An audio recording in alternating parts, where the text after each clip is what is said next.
Guess what, Will? What's that, Mango? I've been trying to write a promo for our podcast, Part-Time Genius, but even though we've done over 250 episodes, we don't really talk about murders or cults. I mean, we did just cover the Illuminati of cheese, so I feel like that makes us pretty edgy. We also solve mysteries like how Chinese is your Chinese food and how do dollar stores make money? And then, of course, can you game a dog show? So what you're saying is everyone should be listening. Listen to Part-Time Genius on the iHeartRadio app or wherever you get your podcasts. Last season, millions tuned into the Betrayal podcast to hear a shocking story of deception. I'm Andrea Gunning, and now we're sharing an all-new story of betrayal. Justin Rutherford. Doctor, father, family man. It was the perfect cover to hide behind. Detective Weaver said, "I'm sure you know why we're here." I was like, what in the world is going on? Listen to Betrayal on the iHeartRadio app, Apple Podcasts, or wherever you get your podcasts. It's brand new, Season 2. I'm Marissa Thalberg. And I'm Stephen Wolf-Bedeta, and we're excited to be back having bigger, bolder, and always real conversations. Straight from the C-suite front lines of marketing, media, and more. We have great friends joining from people you may know, like Wilmer Valderrama and Bobby Burke. And people you'll want to know. So grab a coffee or, hey, even an Aperol Spritz and come join us on America's #1 podcast network, iHeart. Listen to brand new on the iHeartRadio app, Apple Podcasts, or wherever you get your podcasts.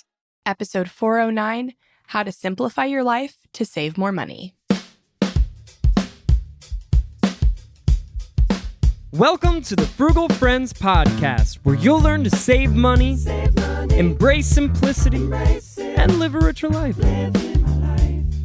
Here are your hosts, Jen and Jill. Welcome to Frugal Friends podcast. My name is Jen. My name is Jill. And today we are talking about simplicity and how you can do it and the ways it will save you money. We've simplified by calling ourselves Jen and Jill. Just collectively. We changed our names before we started the podcast just so it could be so simple. 2 J's, 1 syllable each. And so we're going to teach you today how to do that too. I did rebrand myself in college. I went by Jennifer my whole life. And then when I went to college, I was like, I'm going to rebrand myself to Jen. Oh, just Jen? Yeah, just Jen. Wow. But that's not why you're here today. You're here to hear about simplifying. And first, before we talk about that, this episode is brought to you by frugalfriendspodcast.com. Have you ever been to our website? It is beautiful. It is fantastic.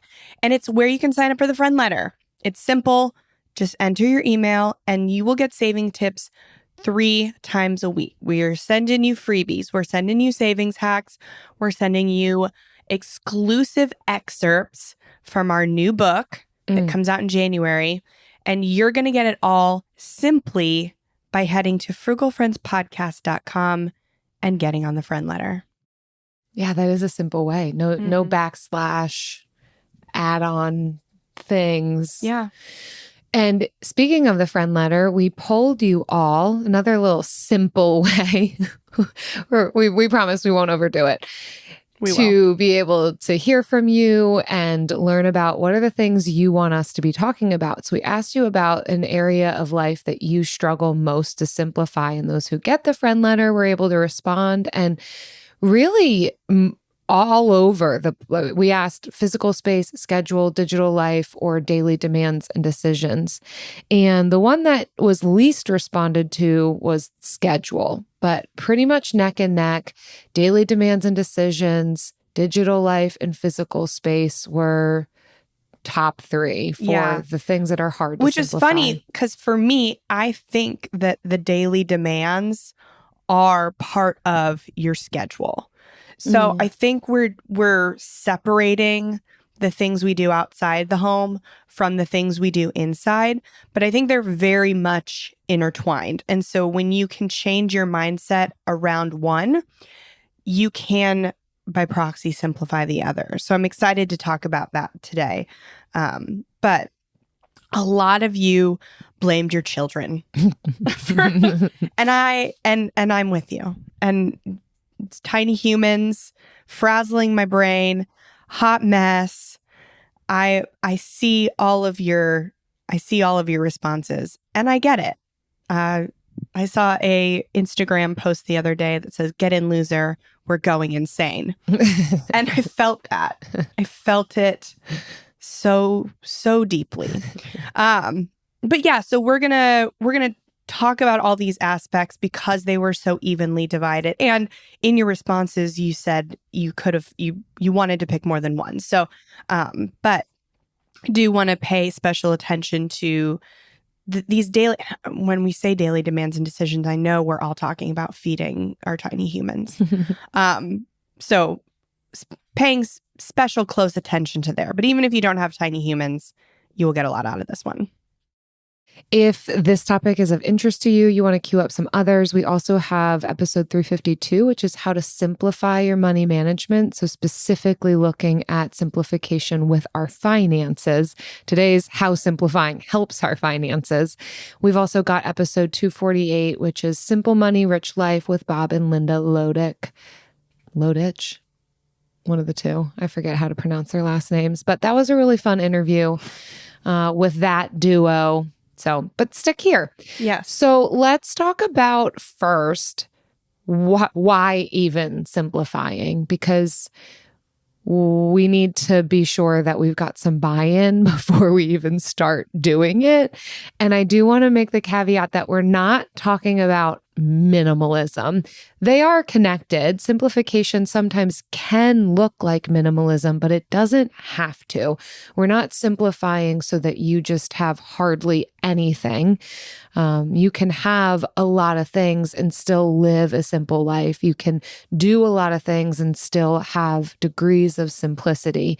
So it really is aiming at a simplification that works for you, but not just so you can feel like you attain some sort of picture of nothingness.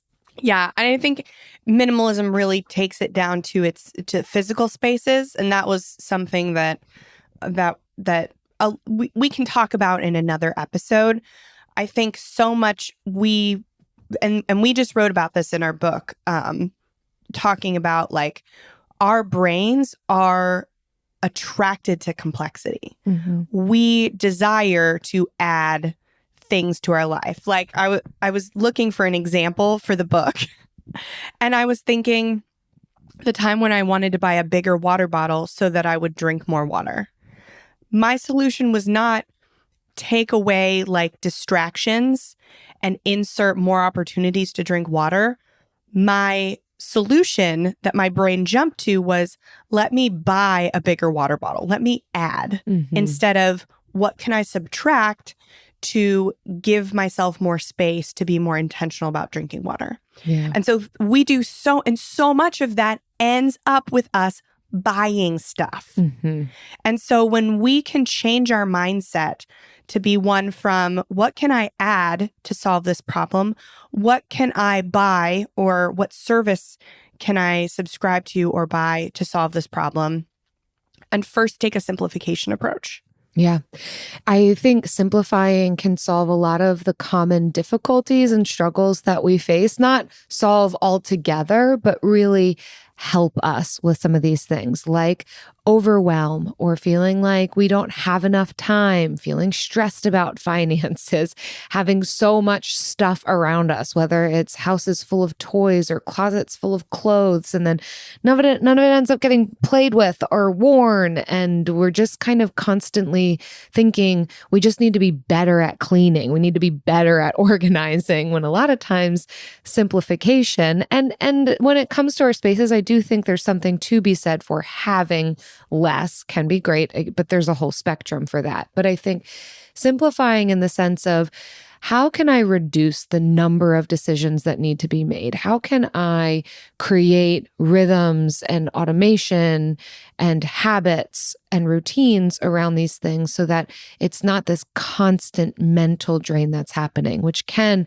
free up time and space and cause us to not feel as overwhelmed. When we can feel so drawn to complexity, in what ways can we kind of shift our focus to the opposite of complexity and wherever possible, choose simplicity. I like to connect this idea with what you've talked a lot about, Jen, recently, and we talk about in the book, the 80-20 rule of the vital few and the useful many.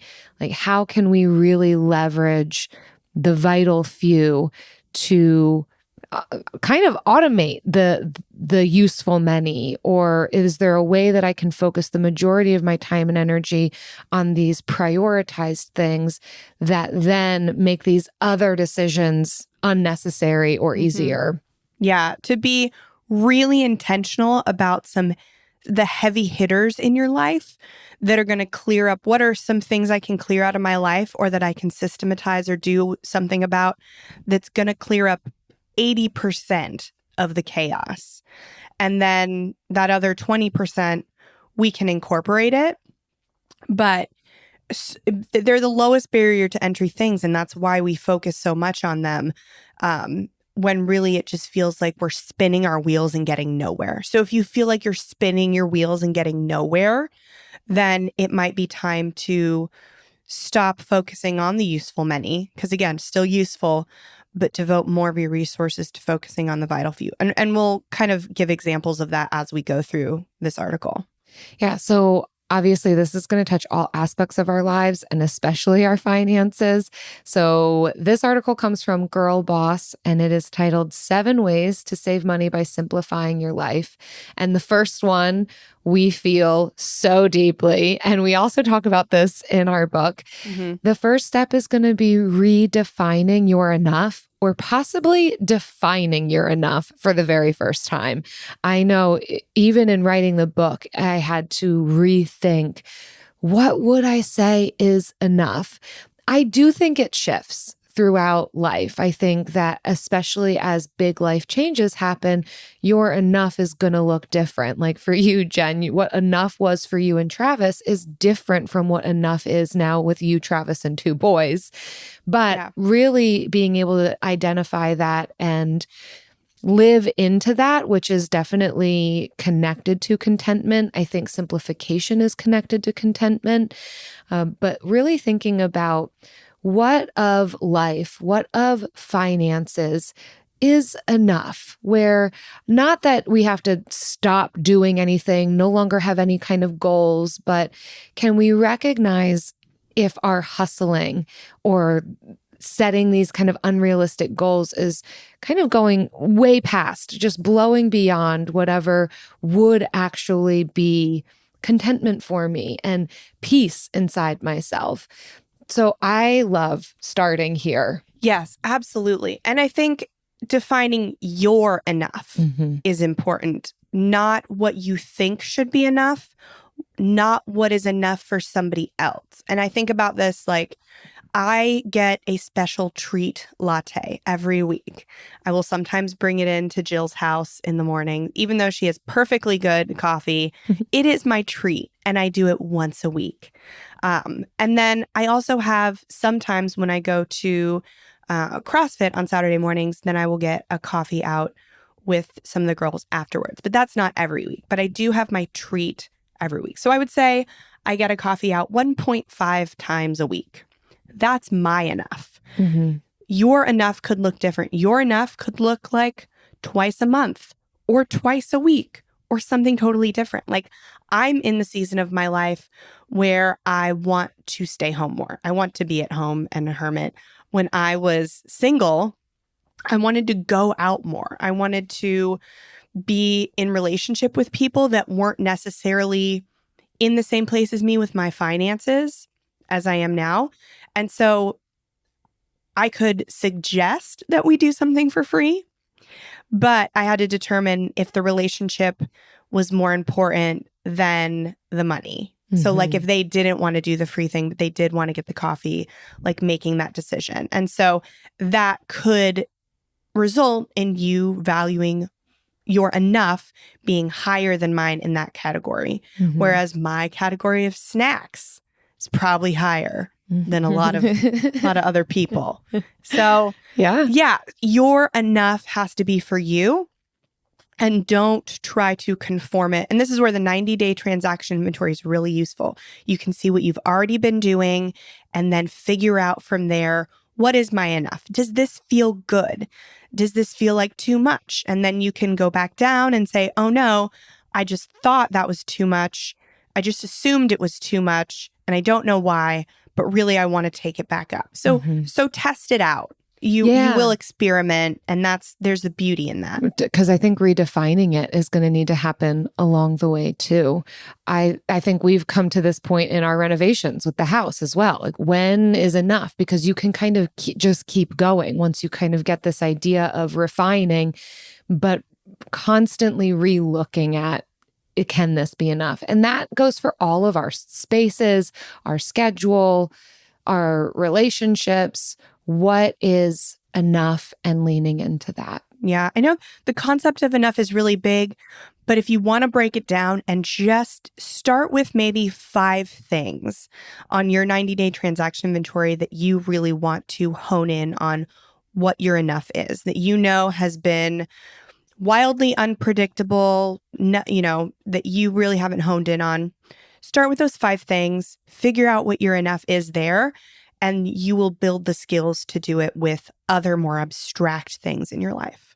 Now that I have kids, I'm hyper aware of the information I put online. But unfortunately, there's only so much I can do. Our personal information is everywhere on the internet, and I don't have time to monitor and take it off every website. That's why I personally use Delete Me. Delete Me is a service that finds and removes any personal information from hundreds of data broker websites and makes sure it stays off. Delete Me isn't just a one-time service. It's always working for you, constantly monitoring and removing the personal information you don't want on the internet. I signed up, completed a questionnaire, and they took it from there, submitting opt-out requests to data broker sites and keeping my personal info private. To take control of your data and keep your private life private by signing up for Delete Me. Now, at a special discount for our listeners, today get 20% off your Delete Me plan when you go to joindeleteme.com/frugal and use promo code FRUGAL at checkout. The only way to get 20% off is to go to joindeleteme.com/frugal and enter code FRUGAL at checkout.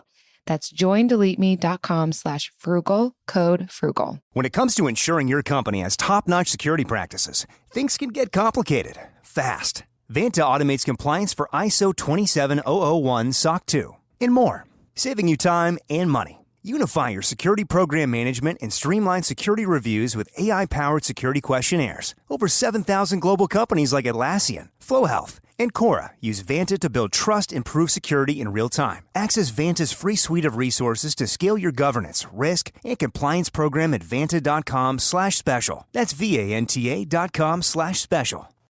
Guess what, Mango? What's that, Will? So iHeart is giving us a whole minute to promote our podcast, Part-Time Genius. I know. That's why I spent my whole week composing a haiku for a vacation. It's about my emotional journey in podcasting over the last 7 years, and it's called Earthquake House. Mango, I'm going to cut you off right there. Why don't we just tell people about our show instead? Yeah, that's a better idea. So every week on Part-Time Genius, we feed our curiosity by answering the world's most important questions. Things like, when did America start dialing 911? Is William Shatner's best acting work in Esperanto? Also, what happened to Esperanto? Plus, we cover questions like, how Chinese is your Chinese food? How do dollar stores stay in business? And of course, is there an Illuminati of cheese? There absolutely is, and we are risking our lives by talking about it. But if you love mind-blowing facts, incredible history, and really bad jokes, make your brains happy and tune in to Part-Time Genius. Listen to Part-Time Genius on the iHeartRadio app or wherever you get your podcasts. So the next thing on this list, which it feels like a call out, I don't want to say you gave this one to me on purpose, but it's unplug and reclaim your time. So I'm going to speak on this, and it's going to guilt me to say this to you, but know that I'm saying it to me. So yes, so unplugging can be scrolling on your phone less, which obviously you will encounter fewer ads if you do that, but also cutting the cord on some of your streaming services. So this is one thing that I can say with confidence about us is that we got rid of Netflix last May, and we decided we're going to go a year without Netflix. But we have 2 other streaming services. And so we're going to alternate through 2 streaming services at a time, right? And so, when May comes or whenever the next one expires, we won't renew it, and we'll, pick up Netflix again. So we also dropped Disney Plus. That's the other one we dropped. So we're cycling through, and that means that sometimes we have come to the end of the things that we want to watch on TV, the shows and the movies. There's nothing left. There's nothing left. It's not that we've consumed it all. It's just that we're not interested in the anymore. And so that is helping us reclaim some of our time. And it saves us money. Instead of having all the streaming services, we choose 2 at a time and we cycle through them. Yeah. And they're like 6 months apart, I think. So then we have to be careful that when we have reclaimed that time, that we don't refill it with scrolling on our phones again, which is something that I have actually found that I am becoming guilty of. So I think taking technology down a notch, I love Digital Minimalism, I think by Greg McKeown. I think that's who wrote it. I always come back to that. We read that one for our Frugal Friends book club a really long time ago. But coming back to, we are not anti-technology, but we do want to put safeguards around our consumption of it. So sometimes that looks like those silly physical barriers that we, put our phone in a box. You don't need to buy the $200 box that is being advertised on Instagram. Have you seen that? Have you seen? No. They're advertising all kinds. Well, now you will get it because I'm talking about it. There are all kinds of like new things that you can buy to keep you from using your phone. Oh, wow. Yeah. And I don't know, I guess they charge it while that's a great example of complexity bias. Yeah. I have a problem. Let me buy something to solve the problem. Yes. Oh my gosh, yes. So, but sometimes we do need to create some barriers. We don't need to pay for those barriers. But putting the phone away, and it keeps you from consuming less. And it can make you more grateful. Like, I think that is one thing that has helped me kind of be more intentional about being on my phone less, is I've started this 5-year journal. And every day I will write, it's literally 3 lines for the day. Something that happened with me or Travis or the kids. And there's 5 sections on each page. So once you finish a year, you go back to page 1 and you can see what happened a year ago. Whoa. And you add another 3 lines. Whoa. And so like you can do the same with as a gratitude journal. To replace some of that scrolling and that comparison as being the thief of joy, you can instead choose to be grateful. Instead, choose intentional contentment. Which I don't think we have to totally reemphasize how that helps your finances, but I'm going to. It's going to keep you from scrolling and spending, which we know inevitably ends up happening, especially if you're feeling bored and you want that little rush of something. And gratitude, like you're saying, Jen, it does lead to contentment, which is going to lead to less spending, looking to buy something to solve a problem or meet a need. We can become more creative when we kind of free up our space and our minds for that. The next thing on the list is to simplify lifestyle practices. So this is really related to routines and habits. What can we be doing and implementing that helps to make things almost second nature, automated? I know we're going to talk about automation a little bit more later on, but looking at ways that we can make something into a rhythm, something that regularly happens that we hardly have to think about. So for those of us who are really struggling with simplifying the daily decisions and routines, this is awesome. We already all have habits This is just an opportunity to look at the habits and are they benefiting us, or is there room to shift them? Can we recreate some habits or replace some habits, interrupt some of those cue, craving, reward cycles with the things that we actually want to be implementing? Like if meal planning is something you really want to be trying to do, putting that into your routine, allowing it to almost become this habit that's happening for you. For me, this is something I do every other Sunday. And it's just become a part of my regularly scheduled activities throughout the month that now I've come to just not even think about. It doesn't feel like a burden. It doesn't feel like I've got to, how do I carve out time for this? I already know. It's kind of nearly set in stone that this is what I'm going to do and this is how I'm going to do it. That it takes time, but I think identifying where you already want to shift things, like if you're going to be choosing to spend less time scrolling or watching TV, then a great thing to replace it with is this: planning what you're going to eat, looking at recipes that feel inspiring. That's a very fun, productive thing to be scrolling through, is food. Love that. We love that food. option. Yeah. They also mention getting back to some of the basics of lifestyle. So maybe making your own types of products. They're talking about kind of the cost of convenience. We do pay more for convenience, and sometimes it's worth it. I know, Jen, you buy pre-chopped veggies frozen, and that's necessary. And actually, it can be not super expensive. But when we are buying convenience items just because it's our habit, it's what we do, but then it's not only costing us more, but we're producing so much more waste, and it's not good for us, not good for the environment. Are there ways that we can look at to really just simplify the lifestyle? Are we willing to make some of our own cleaning products? Do we have to have 10 things under the sink, or would 2 products work just fine? Do we need all of the new cleaning gadgets and kitchen appliances, or do what we have work and it's then less to clean and maintain? Yes, this is where the daily decisions and all of that can feel overwhelming, because we've gone through life not knowing 100% of what to do in every situation. So we accumulate solutions thinking that the next thing I consume will definitely solve my problem and be the answer that I've been looking for. And that is how we end up with 10 different eyeshadows, 10 different lipsticks, 10 different skincare products, 10 different cleaning products under the sink.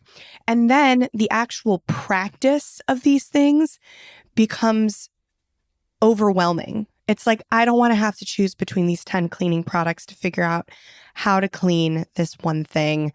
I'm just not going to do it. And then it builds up and becomes a real problem. So when we can simplify our lifestyle practice and our view of lifestyle practice, again, keeping that mindset that another thing will probably not solve the problem. What can I take away to solve the problem? Especially if the problem isn't a problem for you. I mean, I'm thinking air fryers and instant pots and rice cookers.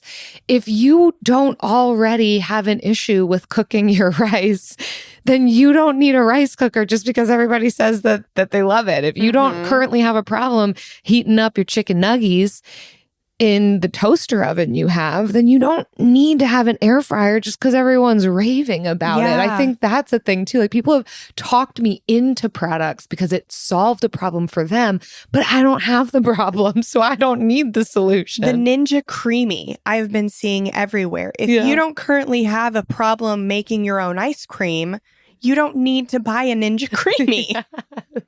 It's like, I'm making my own ice cream all the time and it's so arduous. This Ninja Creamy could really be a solution for you.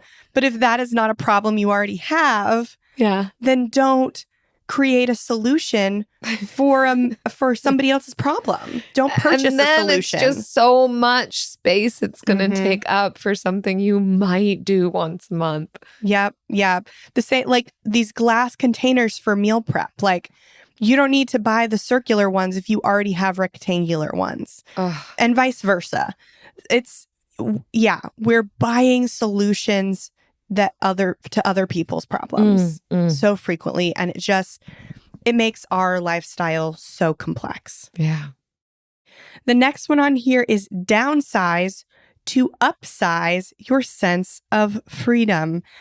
So this one might be a little controversial. I don't know. So do your possessions possess you? Large homes and lawns need constant upkeep, from cleaning to maintenance. Expensive cars need recurring repairs that are often more expensive. So what are the things around you that you could downsize to increase your sense of freedom? And so this is mostly like, I don't think a lot of us are driving luxury cars that are in that category, but I think that can include home buying, the homes that we live in. And so this does not mean that you need to downsize your home, but it can mean that you are intentional about how you upgrade it, the way you style it, the lawn care that you choose, like the plants that you choose to put in your lawn care. All of these things, and maybe it does mean that you get rid of it. I was listening to Jeanette McCurdy's memoir, and it was so good. And she bought a home because that's what you're supposed to do. Mm-hmm. When you have money, you invest in a home. And she got a really good deal on the house.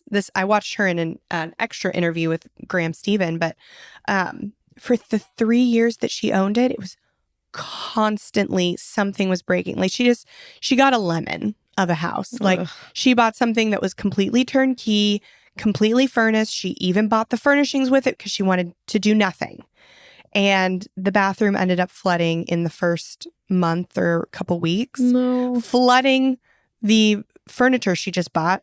So she had to get rid of the furnishings and replumb the whole house. And just for 3 years, she had a contractor like at her house, like doing something or other to it. Mm-hmm. And finally, she was like, you know what's going to solve my problem? You know what's going to make me love this house? An interior decorator. Decorating the house. Once the house is decorated, then I will love it. And her therapist was like, why don't you just sell the house? And she's like, nope, the house is a good investment. I don't know why, but I want to love it. And so I'm going to decorate it. And she has a meeting with this interior decorator who loves animal print. And if like by the time you get to this part in the book, it's like, I'm sorry if you haven't read it, but it's not a big spoiler.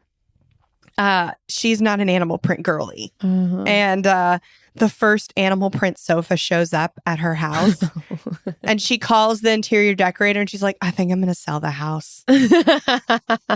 And so it's just, again, another like how, and now she lives in an apartment. Now she rents an apartment. Yeah. You know, and so it's like, what are those things on a smaller scale in our lives that we're trying to add to solve that we really need to downsize? I think everything can be looked at. I think how complicated our meal plans can be. Just paring it down. Mm-hmm. What are a couple meals you can put on rotate every other week that reuse ingredients? What can you be doing with your kitchen gadgets like we've already talked about? Can we just cook simply so we don't need to even be using 5 different types of appliances to make one meal? Or maybe it's complicated. Maybe it is with your car. Maybe you don't need the SUV. Maybe you could do with a sedan, you know? Yeah, Eric and I, this does not work for all people, but we downsized to just one vehicle. Mm-hmm. And we've been able to make that work for 5 years now, almost. Something like that. So I think all of it can be looked at. It can all be looked at. It can't all be done. Yeah, sure. Yeah. But I'm just saying on any level, from the way you eat to how you drive to where you live, I think you identify what feels the most complicated and see, what if you get creative? The next one on here is stop buying into fashion trends. This one we don't need to say much about. It's pretty obvious how it will eventually help our wallets as well as helping our stress levels, because we know that decision fatigue, feeling overwhelmed are big things that steal from our ability to make the important decisions that we need to make. So if you're feeling overwhelmed just getting dressed in the morning or doing all of your laundry, and that's what's keeping you from meal planning, and actually meal planning is more important than clean out the closet, but also beware of how buying cheap clothing can cause you to feel like fill up your closet because it's so much less expensive. We just talked about this in one of our previous episodes, just a story of someone who stopped buying clothing. And one of the realizations that I loved out of this one was that by buying so much inexpensive clothing, whether on the clearance rack or even at a thrift store, she wasn't getting the things that actually fit her. So she never felt good about what she was wearing, which never felt good about herself, and then felt like she wasn't valuing herself and had a closet full of things she never wore. And I think there's so much to be said for the money we can be saving if we are willing to invest in a couple pieces, staple pieces for our wardrobe that we feel really good in, that's good quality, made ethically, and will last us for years, will save us far more in not just the decisions on what to wear we need to make daily, but how much we're buying regularly. Yeah. And I mean, the same can go for furniture, which is also on this list. Furniture trends. I'm thinking like those egg chairs that look really cute in pictures, but everybody I've ever like heard who's bought one, they're the most uncomfortable things to sit in reality. And they only use them for pictures. Like buying multi-purpose, like multi-use furniture too, that's going to last and that is not just on trend. Yeah. And then the last one for me is to automate as much as possible. And this kind of goes without saying, automating our bills, automating our anything in our schedule that can be automated. So for me, that looks like adding things to a calendar, blocking things out. If it's not in the calendar, it does not exist. It's a rule. The less mental energy I have to expend to remember things and to keep telling my spouse these things, we share a calendar. If it's not in the calendar, it does not exist. And like keeping appointments that are recurring, keeping those, like automating those, showing up in the calendar. So just outside of your bills, automating as much as possible. And again, that does tie into habits. How can you almost put yourself on automation with some of these things? Yes. So not every routine can become a habit, but when we're intentional about creating routines, like a meal planning routine, the meal planning itself will not become a habit because that is a thing that requires intentional thought. But sitting down and taking out the special meal planning paper or whiteboard, that can become a habit. And that's all you need. You just need to automate that first action of a routine to make that a habit, and then you can do the routine. Yeah. And again, all of this simplification is going to help create space for us to breathe, which will help us make better decisions overarching with our finances. It will help lead to contentment for us as we learn to practice gratitude within the midst of our simplification, are not responding to every want and desire as it comes up or impulse that we have to spend, is going to keep us from spending on the unnecessary things and helping us know when we do want to spend on something because it actually is aligning with our values. Yeah. You know what else is really simple and is truly a habit? The initial onset is a habit, but super intentional beyond that. The bill of the week.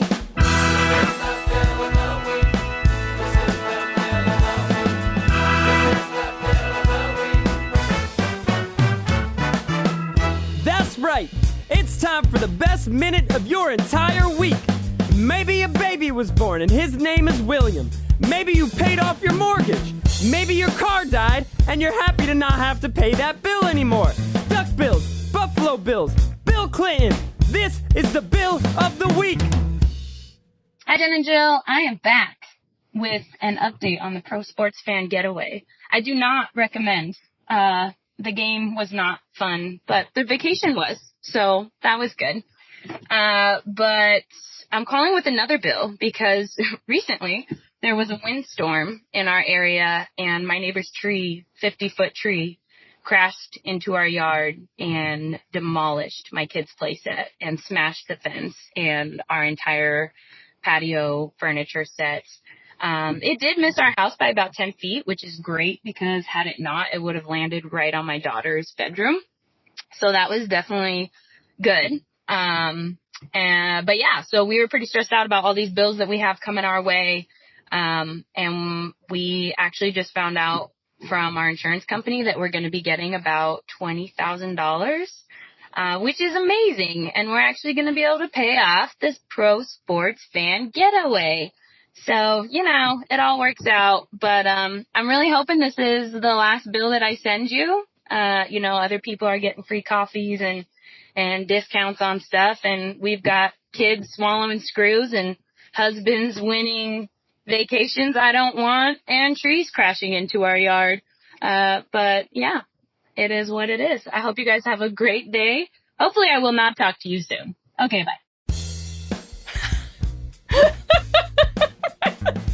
Oh my gosh, we've been on this journey with you for so long.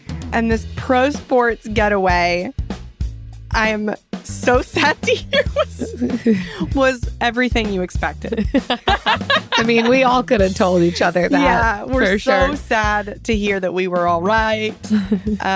But, oh man, yeah, as somebody who has had a 50-foot tree fall on their house, I'm so glad that it missed you, and that you're getting some help for that. I mean, that is nice that insurance can cover some of these expenses, but it still is such a headache to deal with these things. But glad it's happening. Glad it missed your daughter's bedroom. And I can commiserate with the feeling of other people are getting all this good stuff and I'm just over here trying to survive. I'm just trying to survive, man. Some days we're not thriving. We're just surviving. But we're with you, Riley. Yesterday, I did get 10 cents off of my treat latte. Whoa. Right? Yeah. And I'm definitely a person who, if I see 10 cents on the ground, I'm going to pick up that dime. Yeah, we love a dime. Dime pieces for dime pieces. If you all want to submit your bill about getting deals or the free coffees, or if you're over here on the struggle bus with a lot of us and just trying to get by and pay your bills, visit frugalfriendspodcast.com/bill. Leave us your bill. We're ready for it. Guess what, Mango? What's that, Will? So iHeart is giving us a whole minute to promote our podcast, Part-Time Genius. I know. That's why I spent my whole week composing a haiku for a vacation. It's about my emotional journey in podcasting over the last 7 years, and it's called Earthquake House. Mango, I'm going to cut you off right there. Why don't we just tell people about our show instead? Yeah, that's a better idea. So every week on Part-Time Genius, we feed our curiosity by answering the world's most important questions. Things like, when did America start dialing 911? Is William Shatner's best acting work in Esperanto? Also, what happened to Esperanto? Plus, we cover questions like, how Chinese is your Chinese food? How do dollar stores stay in business? And of course, is there an Illuminati of cheese? There absolutely is, and we are risking our lives by talking about it.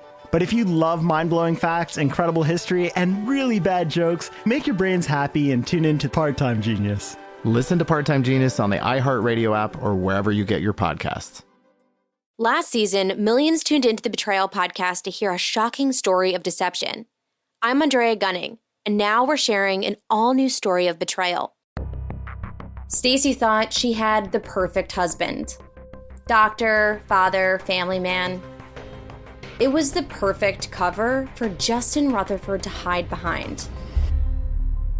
They led me into the house, and I mean, it was like a movie. He was sitting at our kitchen table. The cops were guarding him. Stacy learned how far her husband would go to save himself. I slept with a loaded gun next to my bed. He did not just say, I wish he was dead. He actually gave details and explain different scenarios on how to kill him. He, to me, is scarier than Jeffrey Dahmer. Listen to Betrayal on the iHeartRadio app, Apple Podcasts, or wherever you get your podcasts. A new season of Bridgerton is here. And with it, a new season of Bridgerton, the official podcast. I'm your host, Gabrielle Collins, and this season, we are bringing fans even deeper into the ton.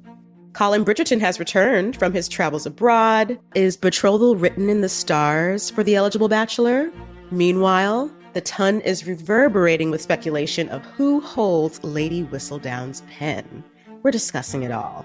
I sit down with Nicola Coughlan, Luke Newton, Shonda Rhimes, and more to offer an exclusive peek behind the scenes of each episode of the new season. Watch season 3 of the Shondaland series on Netflix. Then, fall in love all over again by listening to Bridgerton, the official podcast, on the iHeartRadio app, Apple Podcasts, or wherever you get your podcasts. Subscribe to catch a new episode every Thursday. And now it's time for the lightning round. Pew, pew, pew, pew. All right. What aspect of your daily routine seems unnecessarily complicated? Jill? I have worked in some ways tirelessly to make my life as efficient as possible. However, it's exhausting. And I'm so tired. I value a clean house, but yet I find myself then just cleaning incessantly, constantly just responding to something I see in front of me that needs to be cleaned. And it wasn't until this past month that Eric and I decided we're going to get a handle on this thing so it doesn't feel like I've got to clean every evening and weekend. Sidebar, I did tell Eric when we were in the thick of our renovations, which did last every bit of 3 years, he did a lot of the very hard work, everything, plumbing, electrical, building structures, roofing, studding out walls, flooring, jackhammering pipes into the ground, everything. And I told him that my thank you to him was that he, when this is done, doesn't ever have to worry about a single thing with the house again. Like no maintenance stuff. Like I will clean, I will handle cooking. Like just thank you that what you are providing to us in value is amazing. And that promise to him has lasted 1 year. We are 1 year into that. And I did well, but now I am at the point where it's like, all right, like I'm ready for us to share this responsibility. And he's ready too. It's not as if he's not doing anything. And I have a little bit more time than he does to be able to clean in the early evening. But he's like, let's do this. Let's figure out how we can make this just more simplified and automated and routined and efficient. So this is our solution to figure out how often do we really think that laundry needs to be done and the floors need to be washed and bathrooms need to be cleaned, because I couldn't have told you before. Like I was just kind of, here I am cleaning the toilet again. All right, now I'm scrubbing the floors. And I don't know how often I did it, but now I know, okay, I only want to clean the shower once a month. I want to mop the floors twice a month. And now I see a dirty floor and it really is working. I'm like, yeah, the floor's dirty and I'm going to get to it this weekend because it only needs to be cleaned every other week. That's fine. That's good. Wow. Yeah. I feel freedom, honestly, in it. It does feel like it's taking up less mental space because I know it's scheduled. Yeah. It's going to happen the day that we said that we will do it. And yet no day feels too overwhelming. That is such a good example of simplifying routines and daily decisions, is to write down when you're going to get to them. Yeah. And then once it's defined, once you've defined enough, like how many times the floor needs to be mopped every month. There you go. I defined my enough. Yeah. And then you know Because if you don't define it, nothing is ever enough. Yeah. And it becomes overwhelming. I would get stressed about needing to wash my sheets because that's something I often forget to do. And I'm like, when was even the last time I washed my sheets? And now I know. I have it on a rhythm. I know that I washed my sheets 2 weeks ago. We're good. Yeah. Or it's time to wash them again. I washed them 6 weeks ago. I just feel so much more informed. I can make informed decisions. That's awesome. What about you?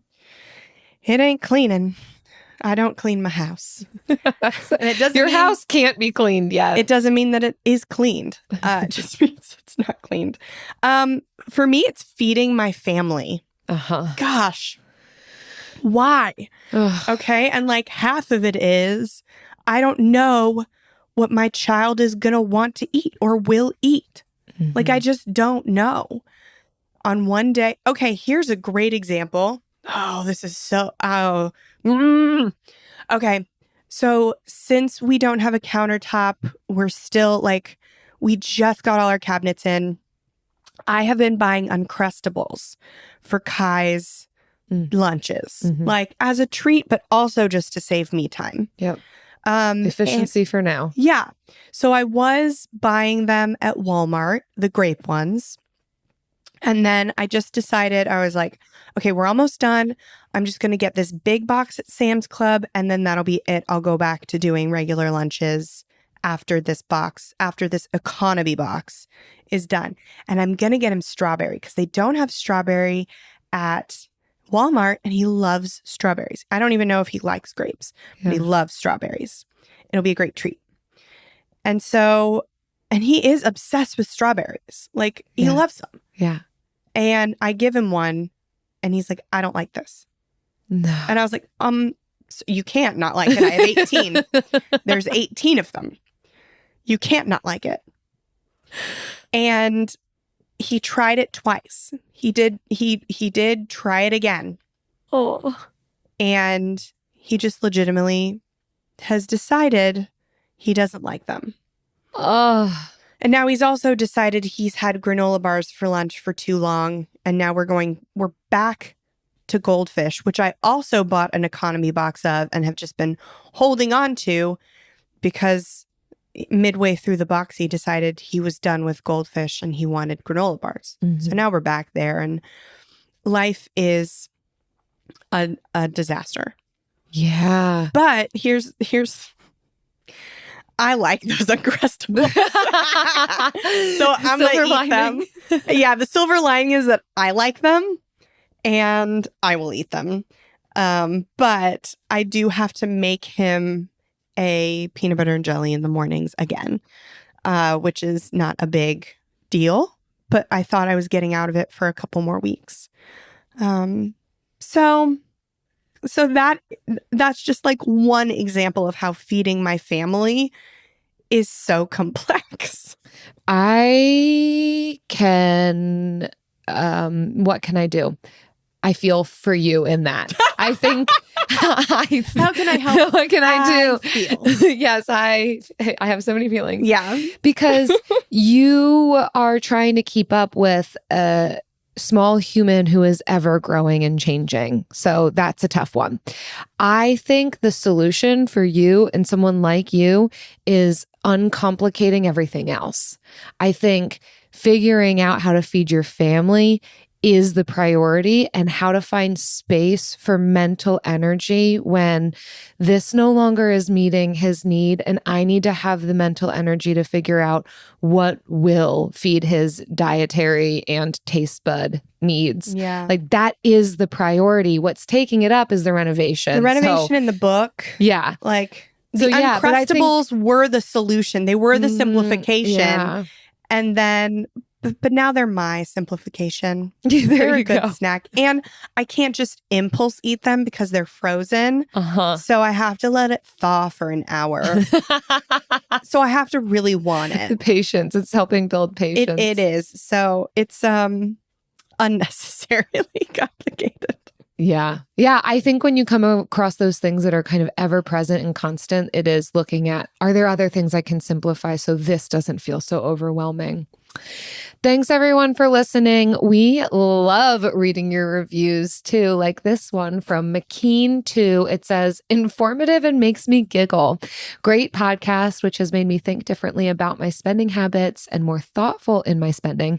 The girls are great fun to listen to, and I've definitely saved money from their tips, tricks, and wisdom. Thanks, Jen and Jill. Thank you. The girls are great fun. We are great fun. It sounds like a stamp of approval that would go on a cereal box or something. Yes.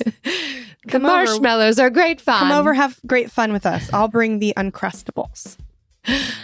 Oh, yes. And leave us a review. Yes, please. They make us feel better about our unnecessarily complicated lives. See you next time. Frugal Friends is produced by Eric Sirianni.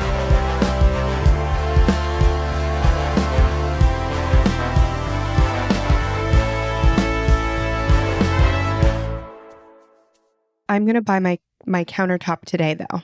Yes. I am going to buy it today. I'm going to put the half of the money down. And hopefully it'll be installed in the next 3 weeks. Before my birthday, I'm hoping. We'll see. It'll be a great 35th birthday gift. Countertop. Yeah. It'll be more expensive than my engagement ring. Wow. Which was what Travis got me for my 26th birthday. Oh, yeah. So much has happened on your birthdays. Mm-hmm. We got a book deal for my birthday last year. Last year, I know. Birthdays are so big for me. They really are. Wow. 35. Big 3-5. Big 3-5. You're halfway not far to 40. behind. You are not far behind. Shh. Guess what, Will? What's that, Mango? I've been trying to write a promo for our podcast, Part-Time Genius, but even though we've done over 250 episodes, we don't really talk about murders or cults. I mean, we did just cover the Illuminati of cheese, so I feel like that makes us pretty edgy. We also solve mysteries like how Chinese is your Chinese food and how do dollar stores make money? And then, of course, can you game a dog show? So what you're saying is everyone should be listening. Listen to Part-Time Genius on the iHeartRadio app or wherever you get your podcasts. Last season, millions tuned into the Betrayal podcast to hear a shocking story of deception.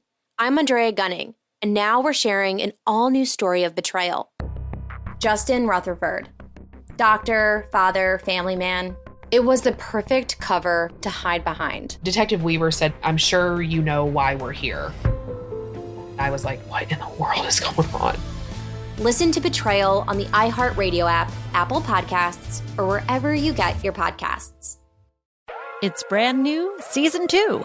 I'm Marissa Thalberg. And I'm Stephen Wolf-Bedeta, and we're excited to be back having bigger, bolder, and always real conversations. Straight from the C-suite front lines of marketing, media, and more. We have great friends joining from people you may know, like Vilmer Valderrama and Bobby Burke. And people you'll want to know. So grab a coffee or, hey, even an Aperol Spritz and come join us on America's #1 podcast network, iHeart. Listen to brand new on the iHeartRadio app, Apple Podcasts, or wherever you get your podcasts.